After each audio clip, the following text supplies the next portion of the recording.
Shalom NSI Family Partners, apa kabar? Saya berdoa semuanya dalam keadaan baik-baik saja dan saya percaya anugerah dan kebaikan Tuhan melimpah buat Anda semuanya. Seperti kita ketahui bersama bahwa di tahun ini kita punya tema besar yaitu The Year of Mega Harvest. Kita percaya bahwa tahun ini ada tahun penuaian yang besar buat kita semuanya. Kita percaya NIC akan buka di mana-mana. Tetapi ingat, semuanya itu bukan karena kekuatan kita, tetapi karena kasih karya Tuhan. Hari ini saya akan berbagi tentang menjadi penuai yang baik. Saya percaya bahwa kita dipanggil untuk menjadi penuai-penuainya Tuhan. Kita bisa menyampaikan kabar baik. Mungkin saudara berkata, Pastor Alan, saya nggak bisa ngomong. Pastor Alan, saya nggak bisa khotbah. Saya bahkan firman Tuhan aja juga nggak cukup mengerti. Saudara, kita bisa membagikan apa yang kita alami bersama dengan Tuhan dan itu adalah benih. Saya akan bacakan firman Tuhan di dalam Yohanes pasal yang keempat, ayat yang ke-34 sampai 37 dikatakan seperti ini. Kata Yesus kepada mereka, makananku ialah melakukan kehendak Dia yang mengutus aku dan menyelesaikan pekerjaannya. Bukankah kamu mengatakan 4 bulan lagi tibalah musim menuai? Tetapi aku berkata kepadamu, lihatlah sekelilingmu dan pandanglah ladang-ladang yang sudah menguning dan matang untuk dituai. Sekarang juga penuai telah menerima upahnya dan ia mengumpulkan buah untuk hidup yang kekal, sehingga penabur dan penuai sama-sama bersuka cita. Sebab dalam hal ini benarlah peribahasa yang seorang menabur dan yang lain menuai.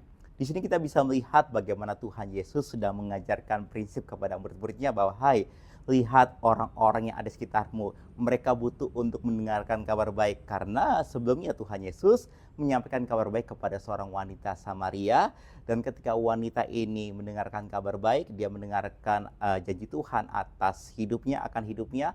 Wanita ini diubahkan, yang tadinya dia mencoba untuk mengisi kekosongan hatinya dengan 5 pria, tetapi ketika dia berjumpa dengan kasih karya Tuhan, hidupnya diubahkan dan bahkan wanita ini menjadi penuai jiwa-jiwa di kota Samaria. Saudara, saya percaya bahwa setiap dari kita dipanggil untuk menjadi penuai-penuainya Tuhan. Maka dari itu, kita bisa menjadi penuai yang baik. Bagaimana caranya, Pastor Alan, supaya saya bisa menjadi penuai yang baik? Yang pertama, kita harus melihat diri kita sebagai seorang penuai.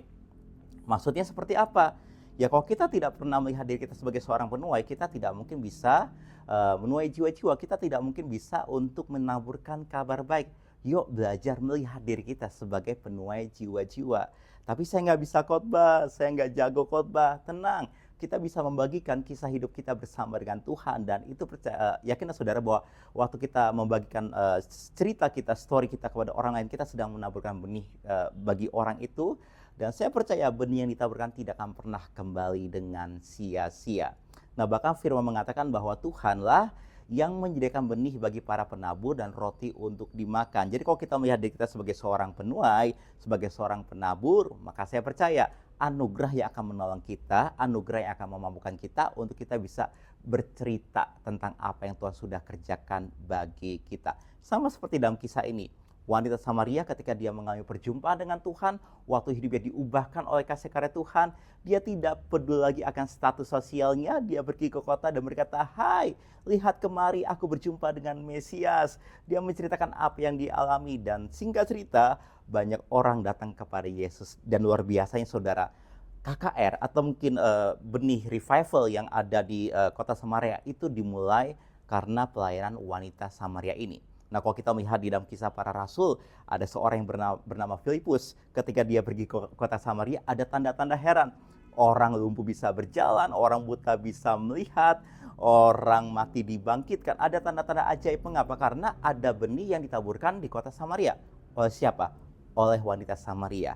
Oleh perkataan Yesus sendiri.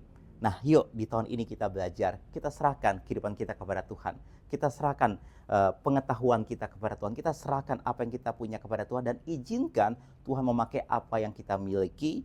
Sebenarnya ini punya Tuhan sih, kita hanya dipercayakan. Kita izinkan apa yang ada di tangan kita untuk dipakai oleh kasih karya Tuhan, sehingga apapun yang ada di tangan kita bisa menjamah kehidupan orang lain. Yuk kita belajar melihat diri kita sebagai seorang penuai, dan saya percaya Roh Kudus yang akan menuntun kita untuk berjumpa dengan seseorang sehingga kita bisa menceritakan kabar baik kepada orang itu. Dan ingat baik, waktu kita menyampaikan kabar baik akan ada kuasa, akan ada tanda-tanda yang akan menyertai kita. Orang sakit bisa disembuhkan, orang buta bisa melihat, orang lumpuh bisa berjalan, dan bahkan orang yang kerasukan akan dilepaskan. Mengapa? Karena kuasa ilahi ada bersama dengan kita. Yuk, siapkan diri kita untuk menjadi penuai di tahun ini. Tuhan Yesus memberkati.